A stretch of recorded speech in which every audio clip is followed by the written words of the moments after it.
Melba Pattillo Beals, warriors don't cry. Where's that come from? Grandmother said everybody's a warrior on the battlefield for the Lord. And she used to sing a song, I'm on the battlefield for my Lord. And so it comes from that, from her singing, and also from the experience I had with the 101st Airborne, the soldiers who were warriors, who came down to guard us when I was going to school at Central High. Central High is where? Little Rock, Arkansas, Central High. 1957 was it was like a major bastion of white segregation in the South, because it was ranked among the top high schools in the country. And it was where the elite children of Little Rock attended school. And it was, one believes, the last place they would have wanted to have black children come. And in order to stay there, get there, be there, President Eisenhower indeed ultimately had to send soldiers, warriors. What year are we talking about? 1957, September of 1957. We're really talking about that whole period because, you know, in 1954, Brown versus the Board of Education said separate is not equal, and thus began this whole event of the South to integrate and not integrate, and this whole almost warring like environment or atmosphere wherein most white people said, no, we're not going to integrate. We don't care what the Supreme Court says. And federal judges said, yes, you will integrate. And so then everybody said, well, how can we do it with as little as possible? How can we stingily integrate? And that's what they did in Little Rock. They stingily agreed to integrate. On the cover of your book is an artist rendition of what? This is the Norman Rockwell rendition of a small child being escorted to school by sheriffs, Southern sheriffs, and it's kind of, I think, meant by him to have been a generic essence of what was going on at the time. A small black girl with these very tall white sheriffs escorting them in school. Is that you in the piece of art? Well, not really. I was quite a bit taller than that and quite a bit older than that child is there. But I think the picture tells the story. It's certainly not a picture that I, in the beginning, chose. But as I've gotten accustomed to it, I think it immediately tells you what this book is about. It's about this child's struggle to go to this school, unknowingly, to change what was going on at the time, the traditions of the time. Set the scene for us. Where were you in 1957? In 1957, September, I had just come back from heaven. To me, heaven was Cincinnati, Ohio. I just had my first trip out of the South, having realized that all of my daydreams were true, that there was a place where I could be free and I could breathe. There was a place where black folks ate in white folks' restaurants, and there was a place where a white man played music to make my meal go down. And so I was like flying high in August of 1957. Why had you gone to Cincinnati? Just to visit relatives, just as a happenstance. I had been embroiled, or at least paying a lot of attention to what was going on, reading the newspaper constantly, every day, because in 1954 I was almost raped just immediately after the Brown versus Board of Education decision had come down. And so I said I was going to read the newspaper because I wanted to know when white men got angry. And sometimes I had to spend my own nickel for it. But so I was very well aware that in Little Rock, Arkansas, the topic of the moment was whether to integrate schools, where to integrate schools, how to do it with the least amount of black children involved. How old were you in 57? 15. And you went to what school before you went to Central High School? Horace Mann, which was the all-black high school there. A very small high school, one story. We drove around, oddly enough, Central High School a lot because my mother was getting her master's degree. And it was like she was doing it at the University of Arkansas, and that was kind of on a pathway, a Sunday drive that we took past this grandiose 7- or 6-story high building, like a castle, 4 blocks square, something quite beyond my imagination. I couldn't even imagine what was in all those rooms, but I knew I wanted to see it. And what was home like? Where did you live in Little Rock, and how many folks did you live with? 1121 Cross Street. I lived with my grandmother, India Annette Payton, who had been the main center of my life, all of my life. My mother, Lois Pattillo, was a teacher.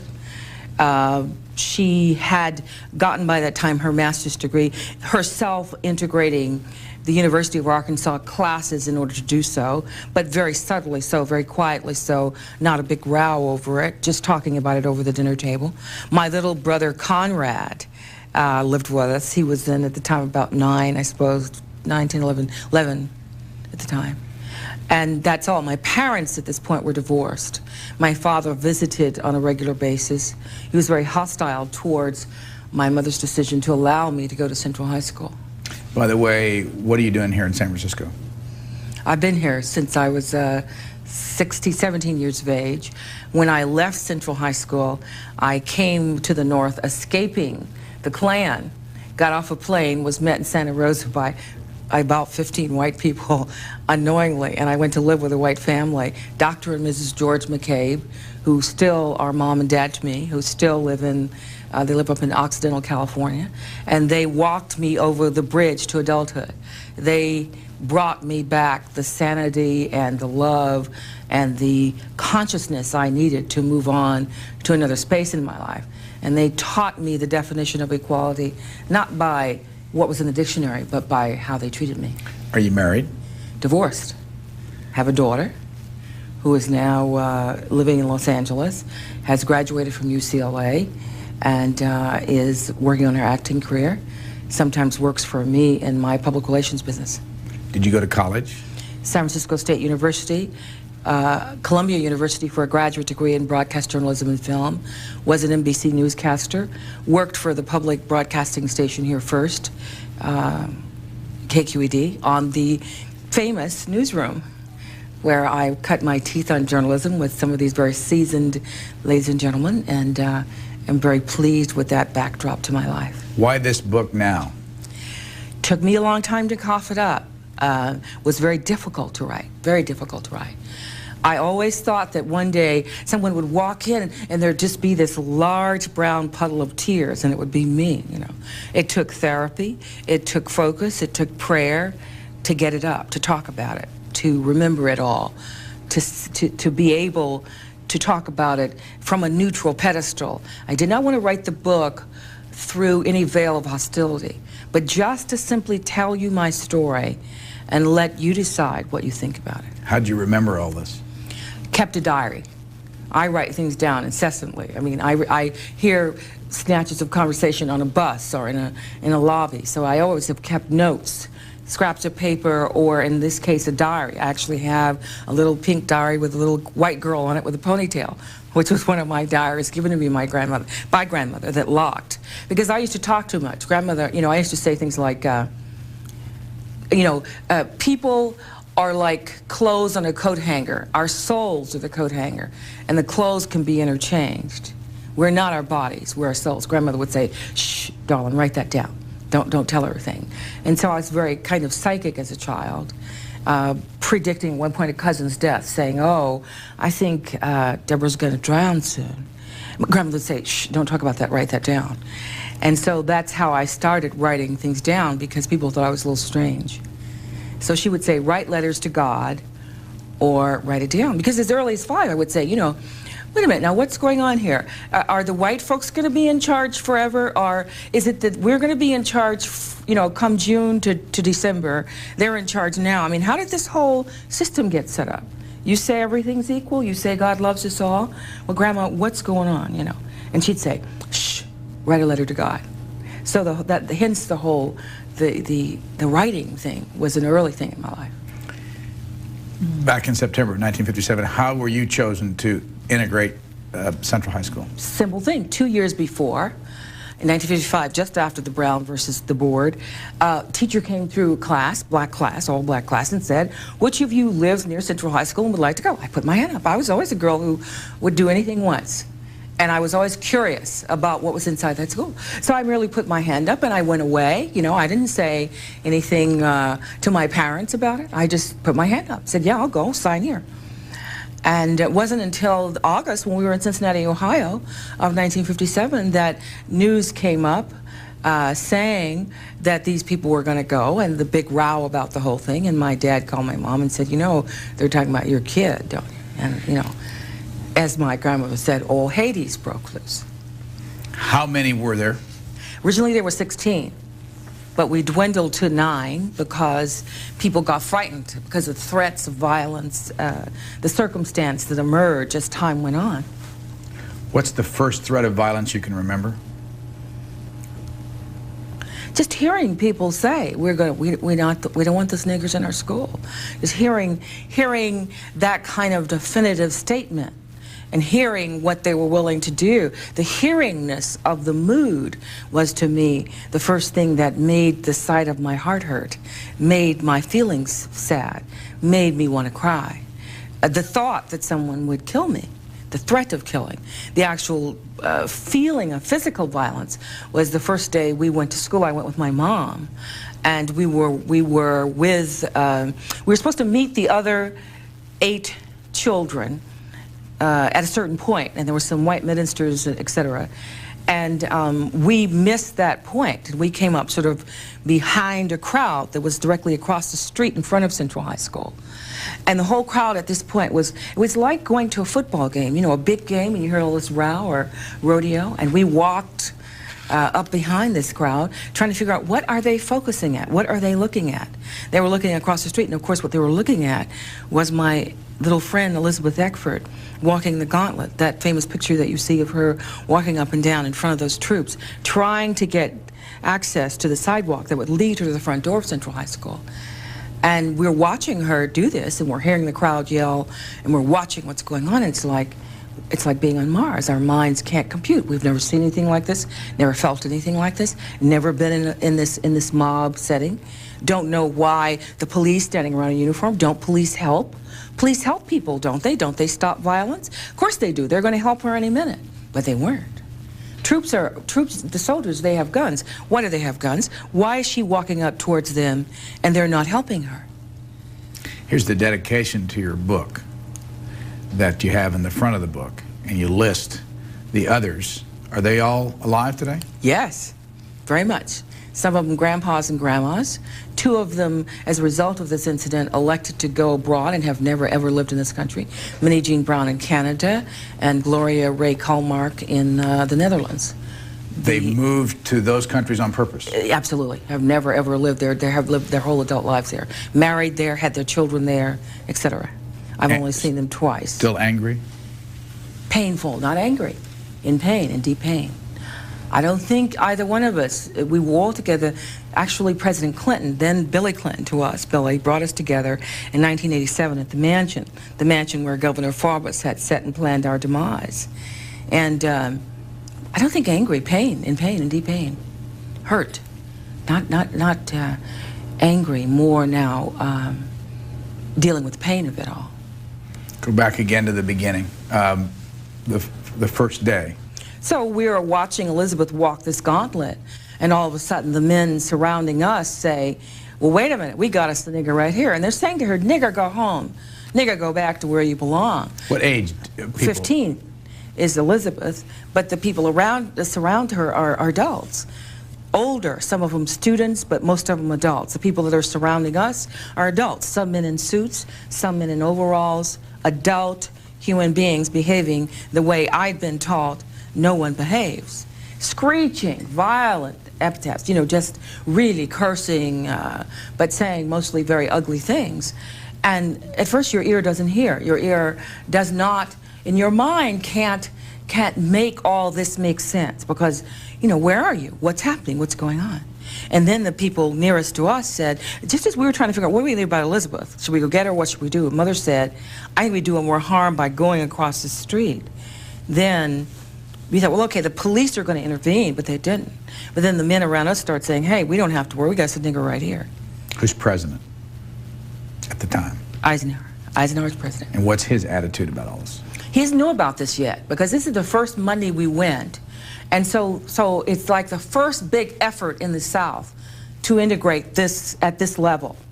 The first official pronounced decision voted upon, agreed upon, supposedly in the city effort. This is how we're going to do this. Why Little Rock? I think I have no idea why Little Rock, to tell you the truth. But part of what made this so big, I believe, was Governor Farbus's defiance of federal law. Did you ever meet him? Yeah. Yeah. When? Quite a bit just after the incident, at a distance, not, you know, just, this is the governor, these are the 9 kind of thing, not, hello, how are you, look you in the eyeball kind of thing. More seeing than meeting. Did you ever ask any of the people back then why they hated blacks so much? Many times, because they would say, you don't have a right to go to school with our children. You're not good enough. We don't want you with our children. You stink, you're stupid. You know, you can't go to, you had to wash our dishes, clean our kitchens. You can't go to school with our children. What was the rest of the country doing at that point? How many people in Cincinnati knew about Little Rock then? Quite a few. We were getting letters, phone calls. It was beginning to be a national news event. And again, at the end of that year, it would be voted the biggest, one of the top 10 news events of the year. Reporters, by the second time we went back to school, are en masse coming to Little Rock. Just thousands of reporters from around the world, all sorts of places. And then our lives now are in some ways being dictated by these events around us. After that first time I tried to go to Central High School and then came home, had to come home, had to escape for our lives, had to run away from the men who were carrying the ropes to hang us. That was the first real time, real violence, that somebody actually struck me, reached out at me, held the rope up, said what they were going to do with it. So once... Why didn't they, by the way? God, prayer, faith, running for my life. My mother running, my mother throwing the keys at me and saying, you drive away, leave me here. My mother swearing for the first time, slapping me in the face, saying, get out of here. She had just been teaching me to drive in the grocery store. And so just faith, God, please God, help me. Mom's still alive? My mother is 83 years of age, still very much alive. Just gave me a lecture this morning. Am I going to church on Sunday? Let's see, the last letter I wrote her, she corrects in red and remails it back to me. She's with the program. Listen, Ma's still driving her little red car to church on Sunday, still teaching a Sunday school class. Where? In Little Rock, Arkansas. My brother, Little Conrad, was just appointed by the president as the first black U.S. Marshal in the history of the South. Conrad, who was the first black trooper, the first black trooper in the troopers that kept us out of that school. Time changes things. Did your mother and brother read your book? Yes. What do you remember them reacting to? Well, my brother called me and he had tears in his voice and he said, you really can write. You really can write. And I love you and I'm sorry. What a good book. I couldn't put it down. And my mother, see, I always knew I had to write a book that both my mother and were my grandmother alive would approve of. And the process of writing this book as you see it was almost as difficult as attending Central High School. The first publisher I had was kind of a caretaker, plantation owner kind of guy, a former Southerner who wanted to take over the process and wanted to direct in accordance with his lens or his vision where it should go.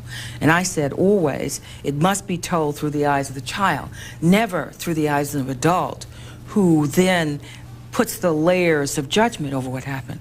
I just wanted the incidents to stand alone, uncommented upon, just this is what happened. When did you really get serious about doing this book?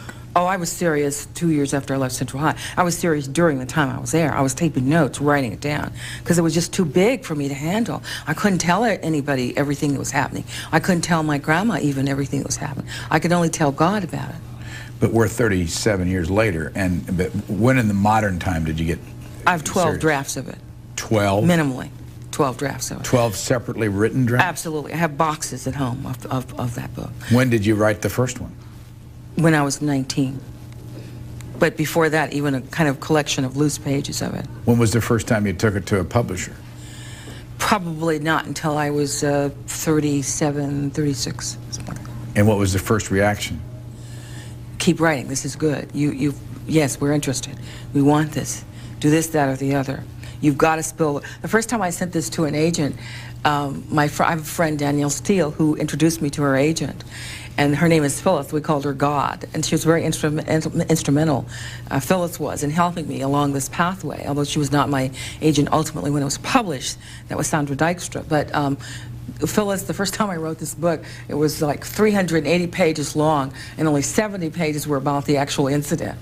And so Phyllis said, you're not really ready to spew the story yet. You must do some work. And indeed, I went back into therapy, dealt with it, prayed about it. I had to live with this. I had to get this up.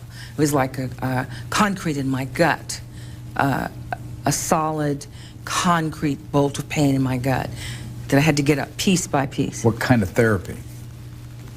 All kinds of therapy. You know, going to the Marin County kinds of guru groups, going to a therapist, the whole thing. You know, talking about it, trying to get it up, trying to be able to say how I felt, the pain of it. Therapy of sitting with it, reading about it, reading, most of it done personally in terms of reading about, okay, what should this be like?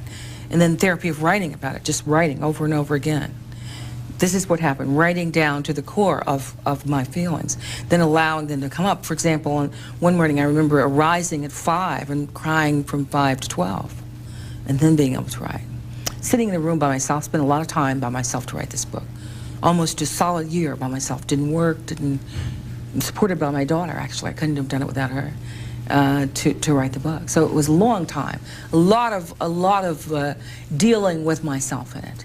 A lot of going to school to learn how to write, to get the craft down. Although I have a master's in broadcast journalism, there is a difference in the languaging. And so this took a lot of my energy and a lot of my time. Where did you write it? In San Francisco. Right here? Right here in San Francisco. In your home? In my home. Ultimately, the final draft was written in just a downstairs room of my home in Sausalito. And then how did you, and finally, how did this particular publisher, Pocketbooks? Pocketbooks. Decide to do this? I was having difficulty with my first publisher. Great difficulty. And I wanted out. Originally, there had been a bid for the manuscript. It was a big thing in my life. It was, now this thing is written, it's wonderful. My agent, Sandra Dykstra, had put it up for bid, and several major publishers bid on it. One publisher got it, and then was the Southern gentleman I told you about, then wanted to redirect it, wanted to recarve it, wanted to say, no, I don't want it written like this. We like this idea. I want you to go back. I want you to read it from the perspective of an adult. And so we battled for a year. I had a stomachache for a year because I was hell-bent on writing it in the voice that I had begun it in. Finally, when that contract didn't work out, Pocketbooks had been one of the early bidders on the book. And my agent went back to Pocketbooks. And fortunately, I ran into an editor at Pocketbooks whose name was Julie Rubenstein, who would become my angel, in that she never once said to me, this is what I want. This is what you have to do.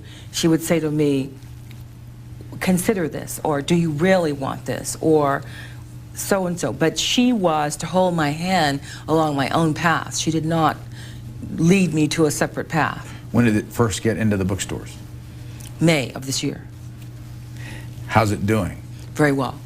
It will be condensed by Reader's Digest in January. It will become a youth edition in January. Disney is looking at it as a movie. And what has been the reaction of people that you talk to when you go around? Have you traveled? Have you done the tour? I have, yes. I've done the tour. It's been enormously rewarding for me to run into people who say, I couldn't put your book down, or your book has inspired me to do what I think I couldn't do, or I'm in a lot of pain about this, that, and the other. One woman, 70 years of age, called me up and said, you know, I don't believe in God and I didn't believe in prayer, but I read this book and now I pray every day and life is a little better for me. So those kinds of things. Lots of black children saying, you know, I've read this book and I thought my life was hard, but it was not hard considering what you've been through. I think I'll do better.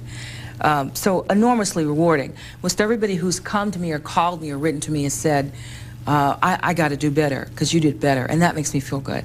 Lots of prisoners, lots of letters from prison, from people saying, you know, ouch, I thought that what happened to me in my life justified my doing what I've done, but you suffered so much more than I did, and you're not negative. And so that has been really rewarding for me, is that people have gleaned the good in the book.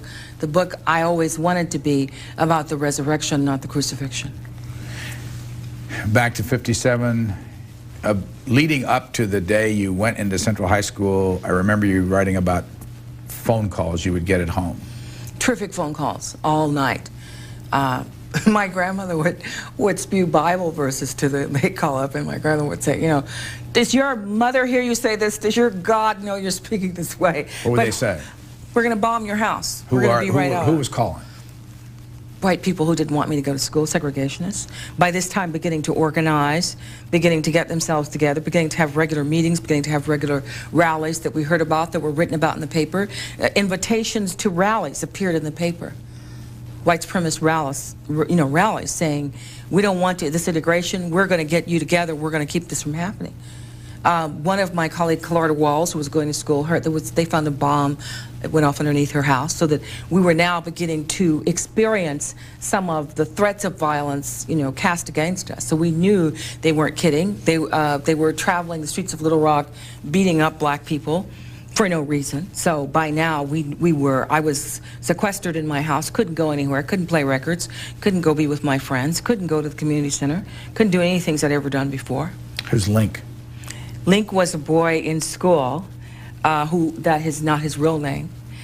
I was recently offered by a major talk show, The End of the World, if I were to say his real name. He is from an aristocratic Southern family, segregationist family, a white boy who crossed the line, who saved my life, who helped me when I was in school. Do you know where he is now? Became a friend, yes. Why did you not name him? He is still a member of a aristocratic Southern segregationist family. He has a mother and a father and children and a wife. I don't have a right to name him. And when was the first time you met him?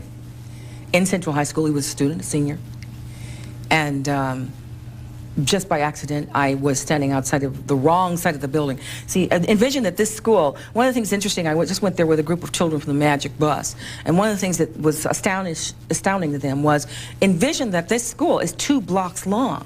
Let me interrupt, because those watching heard the Magic Bus. That's Doug Brinkley's bus? Doug Brinkley's bus, right. He's been a guest on Book Notes about the... Great. Well, that's a bunch of kids, you know, as you know, who travel around the country and study by actually doing. It's an action class. And one of the things that astounded these children was that the school is so big. And so one of the physicalities, one of the physical problems of attending Central High School was not only that we were 9 among 2,500, it's that this school was all these 7 stories high and 2 blocks long. Where are the little black kids? They are lost in the caverns of this massive school. So you had to keep yourself together. And so one day, I think it was in March, I went out the wrong door. I was supposed to meet the folks at the other end. I went out the wrong door. March of 58? 58. I was standing out there, and it was snowing. It had been snowing. It was cold. Very cold Friday, and I was just tired, just numb, just absolutely jaded with this whole experience, and just, you know, living in a dream world, keeping my mind closed, folding my arms, trying to find some semblance of warmth. There's still just 9 black children in the school? There's still just 9. By now there are 8. One's kicked out for the soup incident. And which is what? Well, just before Christmas of 1957. We were in the cafeteria, and my colleague Minnie Jean Brown loves chili. And she had been knocked around terrifically. She, little by little, her hope had been depleted. She had such hope that she could sing on stage. We all had this hope. I wear the right dresses, I comb my hair, I read, I'm cute, I sing. They'll like me soon. And we all had this hope. And if you didn't translate that into the action of a warrior, if you didn't translate that into I'm going to protect myself, you'd die there. And Minnie Jean seemed not to make the translation. She seemed to keep having the hope. And so she was battered a lot more. And in December, just before we were to leave to go home for Christmas vacation, she was in line getting her chili. We were trying to pretend it was normal. It's okay. We're in this cafeteria, and there are hundreds of white students in there. And we got our little place in the back of the room, and there are adults outside, a few guards guarding us still. But Minnie Jean comes down this line. She's got her soup on the tray, and she's walking back towards her seat, and we see her far in the distance, because this cafeteria is like half the size of a football field. And we see her far and away in the distance, stopped. And we see boys on either side of her seated, but they're still jostling her, and we see them jostling back and forth. and we see her talking, and and I'm shaking my head. She was my dearest friend at the time, and we're just thinking, oh my God, because there's only 4 of us there, and if we get into trouble, we knew we'd be killed. Or we've been told if one of us gets trapped in this cafeteria, one of us gets trapped anywhere, don't go after that person. Don't help that person. So Minnie Jean is trapped. I can't go get her. I can't help her. Ernie's there. We're sitting there. Ernest Green, one of the other 9, and all of a sudden we just see this chili come off her tray and go down this other kid, just grease. And the black cooks behind the counter applauded, and it's like dead silence in there. And I'm thinking, that's it, I'm going to die right here today because there's too many of them and too few of us. And I look around, there's no adults there. And what are we going to do, But we got out of there. We got Minnie Jean out of there. Minnie Jean got out of there. But it led eventually to her. That one incident would lead to a series of incidents. 1 down and 8 to go. By then, by her response, whether by accident or on purpose, she now showed a vulnerability. And the segregationists realized the way to get these kids out of here is to provoke them, is to make them do something. So her leaving, her having to leave, set us up with a real dilemma. But so by the time I met Link, she was already gone. So I'd seen my best friend go. She went to New York to school. Dr. Kenneth Clark invited her. Dr. Kenneth Clark, the black psychologist who had been instrumental in the Brown decision, invited her to come to his home to go to a high school called New Lincoln. And we put her on a plane, and we watched her get all these new clothes and go away and do just what we wanted to do, go away. By that time, by Christmas time, more than I wanted anything, I wanted to go away. I wanted to die. I wanted to get anything to get out there. Go back, before we talk about Link, to a moment. Just when you go to school every day, what was the atmosphere? Were there police, or there troops, or there hall guards, or anything like that? Well, by the second time we went to school, because of the enormity of the mobs and the steady collection of the mobs, President Eisenhower sent the now famous 101st Airborne Division, the Korean War heroes, the men who had been sent to battle the enemy were now guarding us, personal bodyguards. And I write a lot about my own personal bodyguard, whom I call Danny, who Not his taught real name? me. No. Why? The original manuscripts have his real name. I decided, I am told by another 101st Trooper who is here, Marty Salmon, who lives in San Francisco, who calls me every now and then, that probably the guy is dead, that he probably died later in Vietnam. But again, he's a Kentuckian, a Southerner. I don't want to put him in jeopardy. He was awfully nice to me, saved the quality of my sight, if not my sight, when people put acid in my eyes. Talked to me about my posture, talked to me about my beingness, and so I don't want to do anything to jeopardize it. How did they try to put acid in your eyes? Gun, water gun, just walk up, bang, shoot in my eyes. And it was such an astounding thing because the pain was so overwhelming. I didn't know what to do, and he just grabbed my wrist and jammed my head underneath the water fountain. And I was just screaming because the pain was so searing. I couldn't think, I couldn't do anything. And when I finally got to a doctor, the doctor said, he saved the quality of your sight, not your sight. Because he just kept washing it. And he'd say, shut up and just, stay here. And so I owe this man a lot. I don't want to do anything to hurt him. And what was his assignment? To be by your side? He was my personal bodyguard. And when would you pick him up? Or when would he pick you up as you get to the school? As I walked across the threshold of the front door. And how long? Where would he be all day? With me. In the classroom? Not in the classroom. He'd stay outside the classroom, but he'd trail me. You had personal bodyguards in your immediate perimeter, and then distant ones, and he was like the one closest to me, responsible for me. What was it like in the classroom? Hell, a living hell. Somebody walked past you and drop maybe a lighted piece of note paper in your lap, and then somebody else would come by and pour water on you. Most of the teachers by the say second or third week we were in school were, even those who were most rational, were by then harassed by segregationists into ignoring what happened to us. There was one teacher, I need to say her name, Mrs. Pickwick, the tiniest little thing in shorthand class, who allowed no messing around. She'd say, sit here, Melba. Anybody touch her, you go to the office. So there was like a kind of oasis in my life. And there, Mrs. Huckabee, who was the assistant principal, vice principal for girls, was to become our liaison was to become whatever benevolence existed within the hierarchy of that school came through her. And she was as benevolent as she could be, I think, within the circumstance cast upon her head. How are your grades, by the way? Fair, C, B. We passed. Did you ever get a sense of discrimination? Oh, no question. On the grades? No question. No question about that. That isn't even an issue. I mean, that was like, you know, my mother always said in the instant, I love my mother because, you know, as I said, she's still correcting my letters in red and returning them to me. But, you know, no matter what was going on, she'd sit me down and say, study. You know, no question but that the quality of my work disintegrated. But even at my worst, I was a very, very good student. And we had trying circumstance with that. I think it was Ernie Green had a tremendous problem with it, with one teacher who was going to fail him, actually, for no reason, because he could prove that it was unfair. Go back to Link. We keep trying to get the Link story. Link is a white boy who reached out to me. He, by accident, one evening, as I said, I was standing in the wrong place, and earlier, you know, a couple of parents, a couple of days before, had come and the police had stood by while snowballs with rocks had been thrown at them. So you go out the wrong place, stand the wrong place, be the wrong place, you could die.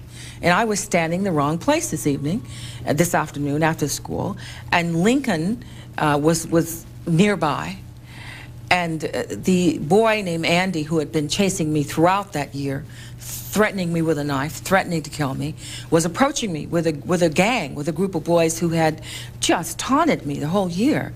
And they were coming up to me just less than a block away. And I was looking around frantically. Do I go back into school? I couldn't get back into school. What am I going to do, you know? And Link said, Melba, take the keys to my car and get out of here. You got to go or you're going to die. And I thought, oh, you know, what's he doing? I'm going to get arrested driving his car. I mean, it can't be a benevolent white guy. I mean, what are we talking? And he said, no, I'm not kidding. Take my car. I'll call you. Take my car. I'll get you. I'll get to you. I'll get the car back later. And so he saved my life that day, and I took the car. I drove home. My grandmother thought I was crazy, and she rushed out and covered the whole thing with sheets, you know, with safety pins and sheets, thinking, you know, who's going to see this car in the neighborhood? Are you out of your mind, child, driving some white boy's car home? What's going to happen, you know? So... but he saved my life, and he was to become a friend, a colleague, an ally for the rest of that year. You started to rendezvous. Yeah, write notes to each other, rendezvous, talk to each other on the phone. You didn't trust him? Not at all, because I thought, well, what Link's going to do is get me in a corner someplace, and the Klan is going to get me. And you know, and by this time we knew that white kids were being trained to taunt us, that white children, they were having classes in how to taunt us, like heel walking to this day, walking up here.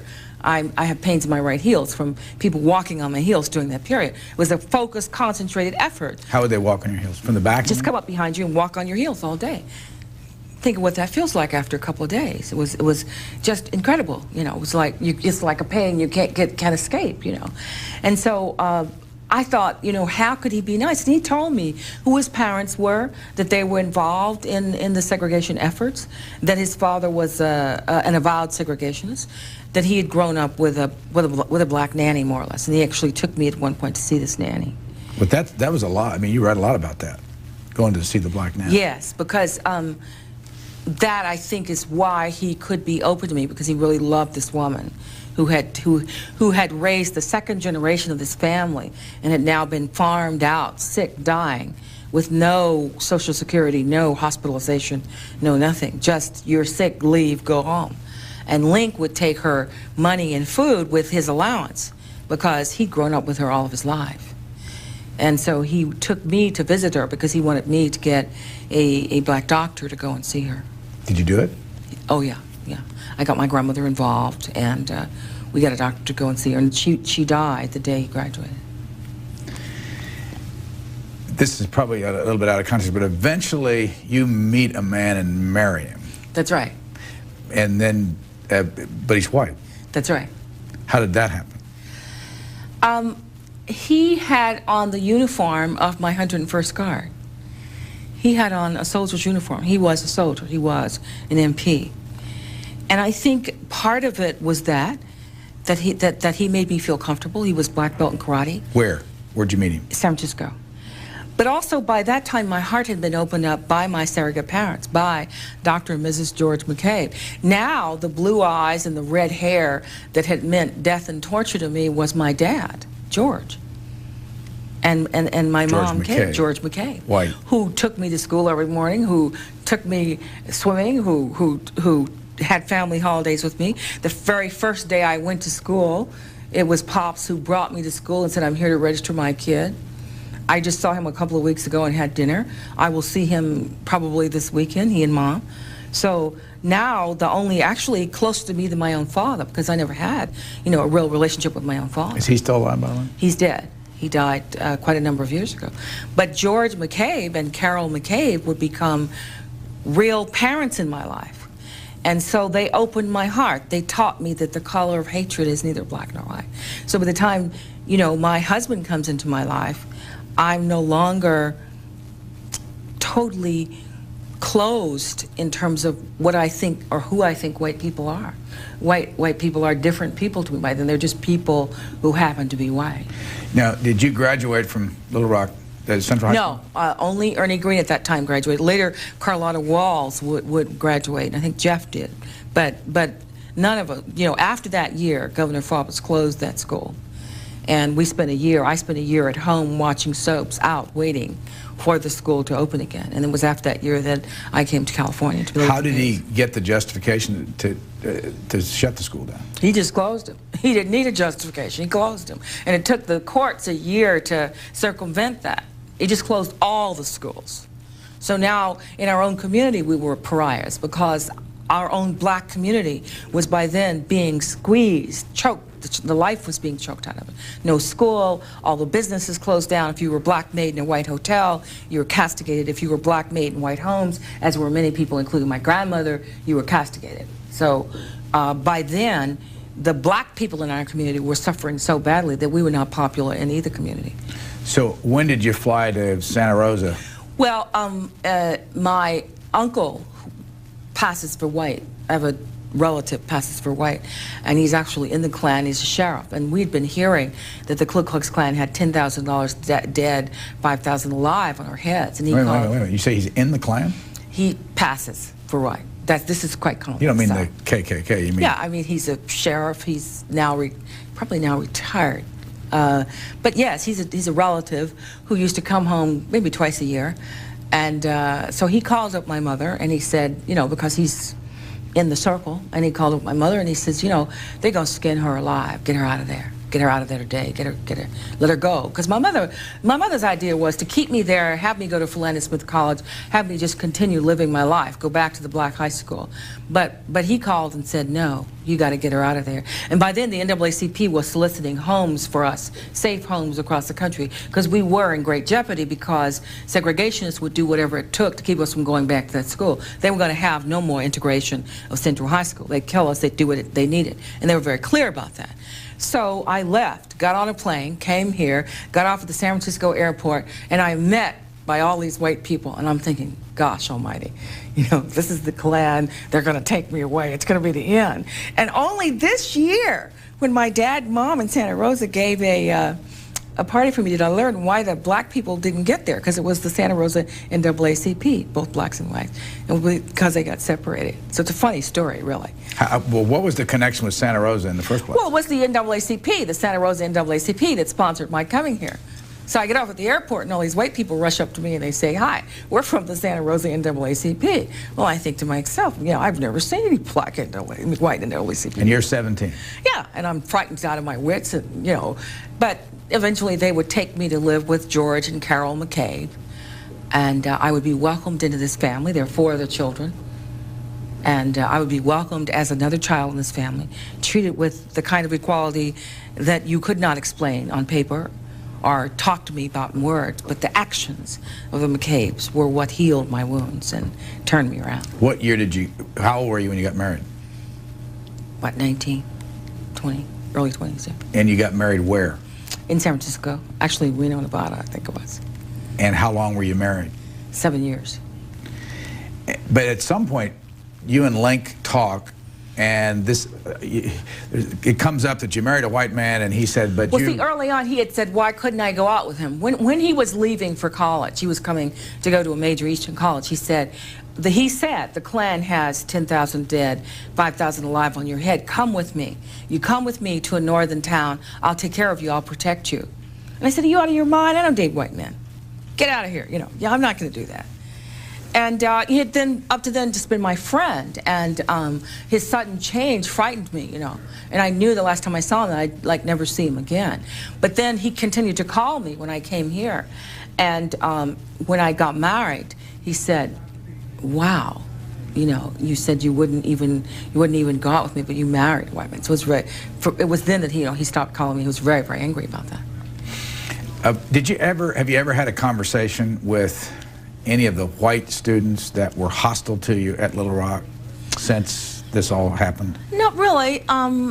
With the students, with other students at Central High School, one among them, a woman named Robin, who I remember smiling at me in school, and she talks about how she was beat up with rocks because of being nice to me. You see, in the beginning, there were some children who tried to reach out a little bit, but as time progressed, they were beat up. They were, you know, treated terribly for any advances or any attempts they made at befriending us.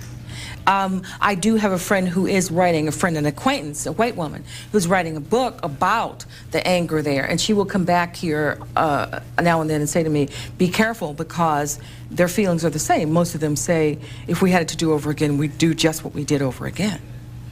And she always warns me, you know, be careful when you go to Little Rock. But, you know, I've gone there signing books, and what most people will come up to me and say is, come here. And I say, what do you want? They say, just tell me who Link is, and I won't tell anybody. Or, you know, they talk to me very friendly. And, you know, so Little Rock to me is a pretty friendly place. White people are very friendly when I go there, you know. Very talkative, very chit-chatty. And, of course, my brother has remained there, and he's quite respected. You know, so, I mean, I go back there quite frequently. What's this all about, do you think? What's the reason the white person, the southern white, or the northern white for that matter, has this attitude? Well, I believe it's an unknowingness. If I don't know you and know who you are, know your humanness, and it's a fear for, you know, white people who feel this way have a fear for who they are. They don't have self-confidence about who they are and their ability. Because after all, are we talking about financial threats? We're talking about an unwillingness to share the wealth, aren't we really?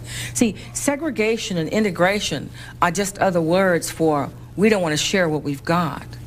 You see what I mean? It's my theory that the Crips and the Bloods exist, and this whole violent thing that we face, partially, or a great part of that, is due to an unwillingness to bring people into the mainstream and accept them. Every Crip and every Blood was originally a third grader who felt not accepted.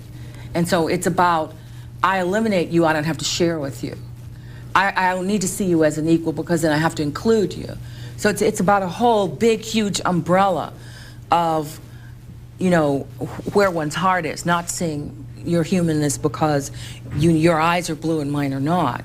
It is about my inability to perceive that someone wonderful could look other and be other than I am. And so it's a whole deep soul kind of thing. It's a whole spiritual kind of thing. Where do you put race relations at today? I'm sad that we haven't come farther, happy that we've come as far as we have. I'm always torn, because I'm a person who likes to look at the glass as half full. Hey, I'm a lady who rode in the back of the bus and tried hard to get into the white ladies' bathroom. So I'm not going to complain about the ability to go to Nordy's and try on clothes, all the privileges that I have here that I didn't have before. On the other hand, why are we even discussing this? Why are we integrating schools? Why is there a school in Florida talking about they're going to segregate? Why are some black people saying they're going to segregate their schools? Because they haven't felt enough good out of the inclusion.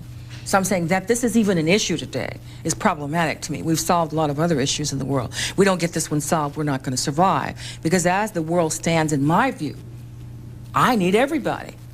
It might be the guy in the corner, the Asian, who's going to show me how to survive the next earthquake, who's going to take my hand and pull me up out of the flood, who's going to show me how to grow a crop I can eat when I don't have anything, see? So for me, I don't see it as working unless we get this whole thing figured out. What's your business today? Writing, I hope to be my essential business for the rest of my life, and public relations and marketing. I still have a public relations company called Media Exposure. I still get a real kick out of helping people start new businesses and promote them. If you go back to Little Rock and the Central High School today, what's the population mix? About 60%, 67% black, under siege in terms of gangs and the whole violence that pervades the rest of the world. Armed guards walking through the school, heartbreaking. Still academically superior. A variety of people. I was just back there shooting a gig with Good Morning America a few months ago and was heartened by the fact that the children around me, one was Indian, one was Filipino, 2 were white, 2 were black. One was Asian. It was gorgeous. I mean, it was like this rainbow of humanity surrounding me, holding my hand, talking to me about what it's like to go to school there now. When the kids talk to you, what do they ask you? What are the things they want to know? They can't envision discussions of what went on in the hallways. They can't imagine the harshness of what went on with us. They ask, you know, how did we live through it? Why were the children so angry? That kinds of things. You know, the kinds of the human perception that one human being can treat another like we were treated takes a while to assimilate. It takes a while. It took me a while being in the school. See, every day you sit there and you think, gosh, that guy's going to hit me. Then the fist comes at you, hits you in the face or the gut, and you think, okay, well, he did. It takes a while to realize that this is going to happen to you, that this kind of violence is going to go on. And so they don't realize, it's hard for them to believe and understand. What was the incident where the fellow came up with a gun with the ink in it? My Easter dress. And that was a favorite thing, of just coming up and completely spraying you. See, you look at this gun, somebody walks towards you with a gun, you think, oh, I'm going to die. Where's the bullet going to hit? Fine, can I survive it? Can the ambulance get here? But bang, bang, and he completely inks up my dress. And this happened a lot. Inks, eggs, foul-smelling liquid, every imaginable indignity. And yet, at the end of every day, my grandmother would say to me something I try to remember at the end of every day I have. What was the blessing in this day? What was good about it? Who smiled at you? What wonderful thing happened to you today? What did you learn? You say 2 of your original 9 are living in another country. That's right. Canada. And the Netherlands. Did you ever talk to them about coming back? They don't want to. They wanted to escape the sting of what we endured. Do they get any of this in those other countries? Not really, no. Different rules, different rules, totally different rules. They have married whites, have white children, half white children, live in mostly all white communities, and the judgment is a different call. As Gloria Ray Kalmark talks about, the judgment where she lives in the Netherlands is education, money, and she can certainly meet that criteria. She's, you know, enormous executive, head of a publishing company, doing her thing there. Whereas here, it would have taken her a lot longer to do it. How many of the 9 wrote books? I'm the only one this far. Anybody else trying to write a book? I believe early on Terry did try to write a book and found it untenable. I think one of them did, yeah. Found it very difficult. He's a psychotherapist, a psychologist actually. And we talked about the harshness of it, the difficulty of it. I must tell you that, you know, it took an enormous toll on my life, an enormous toll on my beingness. But when I hold that book in my hand, I have a large copy of the cover on my wall at home. And I cannot tell you what it meant to me to hold the book in my hand, because the pain is in the book now. I can talk to you about it, I can walk away from it, I can leave it. Before I could not. Did you have to leave anything out because of space? Yes, and also because the first manuscript was 800 pages long, and, well, 700 pages long, weighed about 8 pounds. And also because the editor thought that the extent of the violence would really turn the reader off, and so we cut some of it out. What are the chances that there will be a Disney movie? There were 3 major companies bidding on it. I don't know if I should say Disney or not. And it looks as though we'll be signing a contract with Disney. What do you want the movie to show? The humanness of my family, the realness of my grandmother and my mother, that black people are real people, not cardboard characters. And when people leave, I want them to be inspired and to understand the enormity. This is why I wrote this book. I want people to understand the enormity of mistreating another human being. The enormity, the impact of that. No matter what the context of it, to assume that you ever have the right to mistreat another human being is wrong. You don't. You don't have a right to deflower that spirit, you see. So that's why I wanted to write this book, because I believe if I put it on paper, people would understand why it's wrong to do that. Who are the leaders in that period that you most respect? In terms of Thurgood Marshall Goody, of course, was to us, he was this big tall man who came down south, who we talked about freedom. He'd lived it, he breathed it, he told us it was going to be okay. You're going to walk through this. Wally Brandt was another attorney who helped us. All the people of the NAACP, of course, Mrs. Dates Bates was a local woman who supported us. Our parents were like soldiers, you know, they were always there for us, taking the brunt of the pain. Each of them in their own arenas sustained themselves somehow. My mother, of course, fired, as you know in the book, from her teaching job. We almost lost our foothold there. And so our parents are really heroes and heroines, because how painful. I look at the film and Eyes on the Prize now, I'm not certain I could drive up to a mob and drop my kid off to go to school. I'm not sure I could do that. I look at it and I think to myself, this is crazy. They actually drove up, opened the door and said, goodbye, darlings, have a good day. And there's a crowd, there's a mob out there. Your mother used the local newspaper to get her job back? Yeah, well, you know, she actually, you know, was the forerunner of my PR company. I mean, we sat down, we had to figure it out. We were doing everything we could. And finally, Grandma and Mother sat down and they figured out that what they had to do was they had to let people know. They had to get some press. They had to get the fact that she was being fired and threatened. Her job was taken away, not because she wasn't a good teacher, but because I was in Central High School. How long did you work for NBC? What, 6.5, 7 years? Yeah. Street reporter? Yeah. Yeah, some anchoring, but mostly street reporter here. Why did you leave the business? Well, you know, immediately afterwards, I was offered another job in L.A. Because I had a baby, a daughter, who I was watching grow up without my being present, and I wanted to be with her. I almost went to med school as well, but I couldn't do that because I needed to be with my daughter. I needed to be her mother as a single parent, and that's when I started to start a business at home and work at home. And also because after you do 7 to 8 years of storage, you've really done most of them. And I knew I had to reconfigure my life. Very grateful for that period. It grew me up. Being a news reporter took me from being this little girl from Little Rock and made me the adult that I am today. It was a school, a laboratory for me. And I'm so grateful for that period because it exposed me to a world I neither knew nor understood. It was fabulous. Here's what the cover of the book looks like. Warriors Don't Cry, the title. Melba Pattillo Beals. Thank you very much for joining us. My pleasure.